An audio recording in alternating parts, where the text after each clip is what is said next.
Somewhere in England, in 1944, a young soldier sat alone in a tent. Outside, the rain was falling. Around him, men were sleeping, or pretending to. He took out a piece of paper. He thought for a long time. Then he wrote 6 words at the top. If you are reading this, he folded it, sealed it, handed it to his sergeant with one instruction. He didn't come back. The letters in this video are not famous. They were not written by generals or politicians. They were written by ordinary men, farmers, factory workers, teachers, fathers, sons, caught inside the greatest war in human history. They wrote home because they had to. Because the night before battle, when silence falls over a camp, the mind goes to one place, home. These letters survived because someone kept them. A mother who could not throw them away. A daughter who found a tin box in an attic 60 years later and didn't know what was inside. Today, you are going to hear those letters. 4 soldiers, 4 battlefronts, 4 voices the world almost lost forever.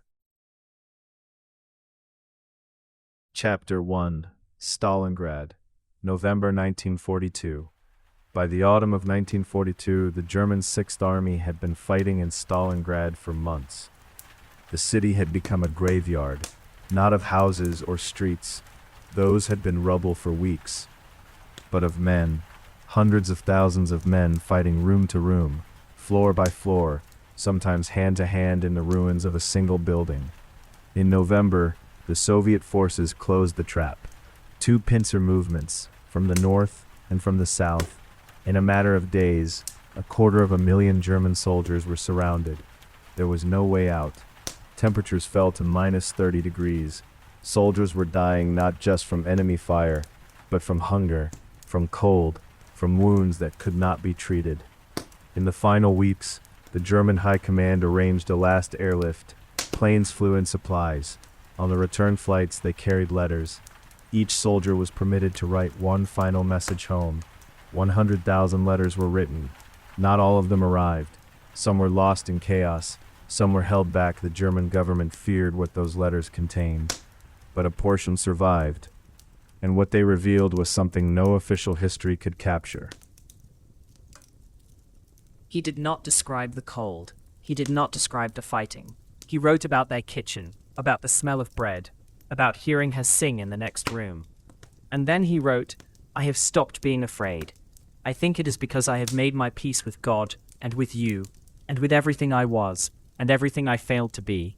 I am sorry for the small things, more than the large ones. I am sorry I never learned to waltz properly. I always meant to. We were going to dance at Peter's wedding. He asked her not to grieve too long. The letters from Stalingrad do not sound like men in despair. They sound like men who have already said their goodbyes quietly, privately, and are now trying to give their families something to hold on to. Every word chosen to comfort. Chapter 2. Normandy, June the 5th, 1944. On the night of June the 5th, 156,000 soldiers waited, on ships, in aircraft, in landing craft rolling in the English Channel. They had seen the maps. They knew the beaches. Utah, Omaha, Gold, Juneau's Sword. They had rehearsed the landing 3, 4, or 5 times.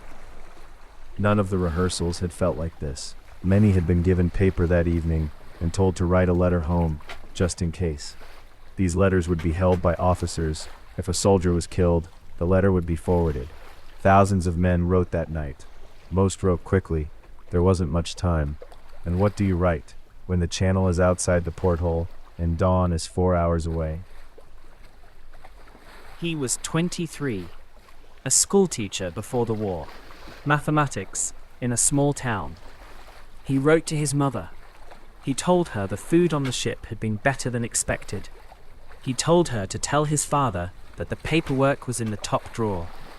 And then, I have been thinking about what it means to be brave. I used to think brave meant not being scared. I know now that is wrong. Brave means being scared and going anyway. I am scared, Mom. I want you to know that. Of all the letters written on the eve of D-Day, historians have noted one recurring theme. The men did not write about victory. They did not write about the cause. They wrote about a bakery in Brooklyn, a river in Tennessee, a football game scheduled for the following autumn. They wrote about the future, as if writing it down might make it real. Chapter 3, Iwo Jima, February 1945. The island of Iwo Jima is 8 square miles of volcanic rock and black sand. In February 1945, it held 21,000 Japanese defenders, most of them buried in a network of tunnels running beneath the entire island. The Marine commanders knew the battle would be brutal. In 36 days of fighting, nearly 7,000 American Marines were killed, nearly 20,000 wounded. Before the landing, the men were given time to write letters. Many of those letters began the same way. By the time you read this, He wrote to his younger brother. He was 19. His brother was 16. He wrote about a baseball game they had watched 2 summers before, when their team came back from 3 runs down in the 9th inning. He wrote about the hot dogs they had eaten that afternoon. And then, here is what I want you to remember. Not the war, not any of this. Remember the game. Remember how loud we were when they scored. That is what I am fighting for. Not a flag, not a map. You and me, and that game, and those hot dogs, and all the small things that make life worth living. That is all it is. That is all any of it has ever been. He was killed on the 4th day of the battle.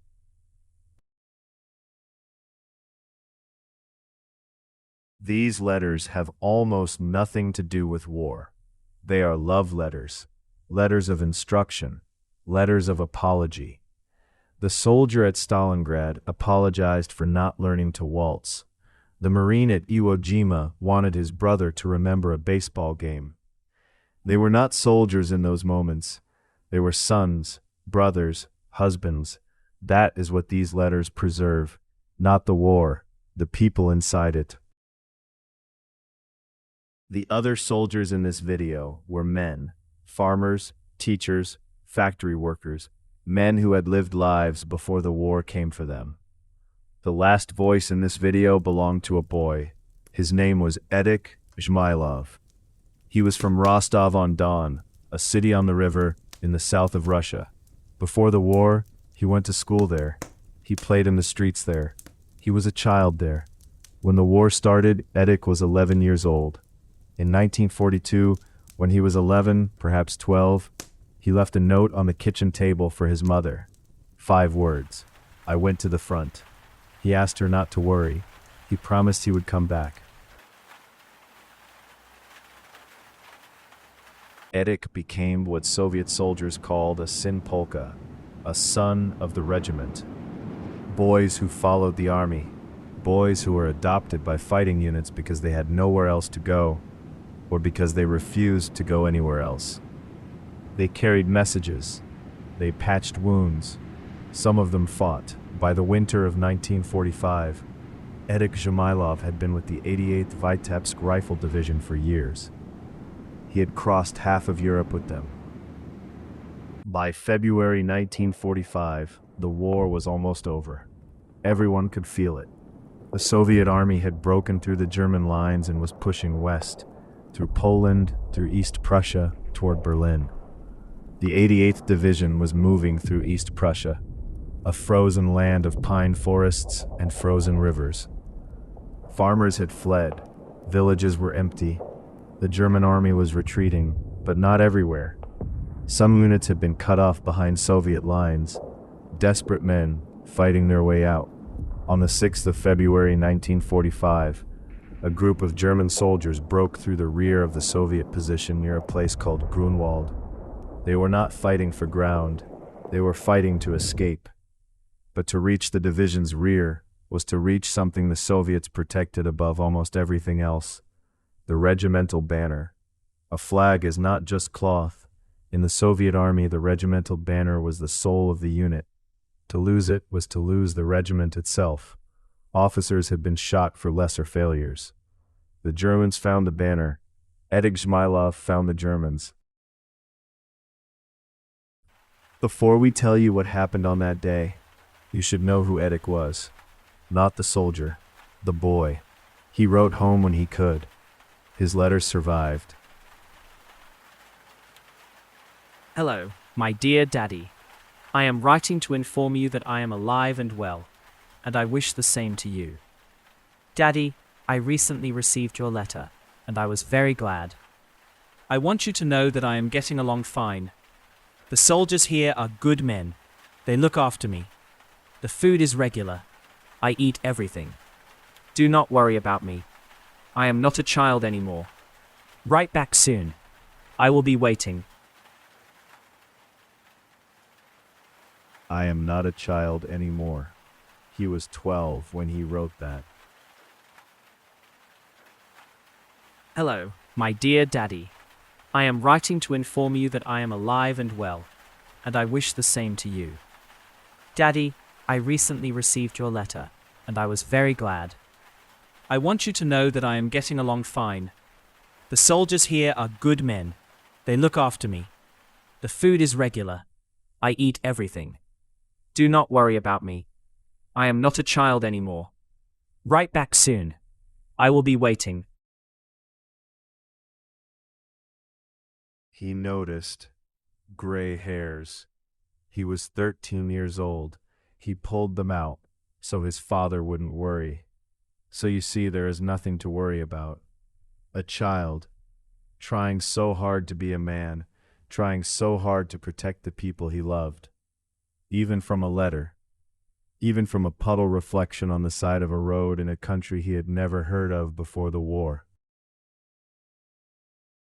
On the 6th of February, 1945, Edek Zhmailov and a small group of his comrades fought off the German unit that had broken through. They saved the banner of the 88th Division. Edek did not survive. He was 14 years old, 3 months before the war ended. The Soviet government awarded him the Order of the Patriotic War, 2nd class, posthumously. His name was given to a street in Rostov-on-Don. It is still there today. In 1942, he had left a note for his mother, 5 words, "I went to the front, I'll come back." He was 11 years old when he wrote that.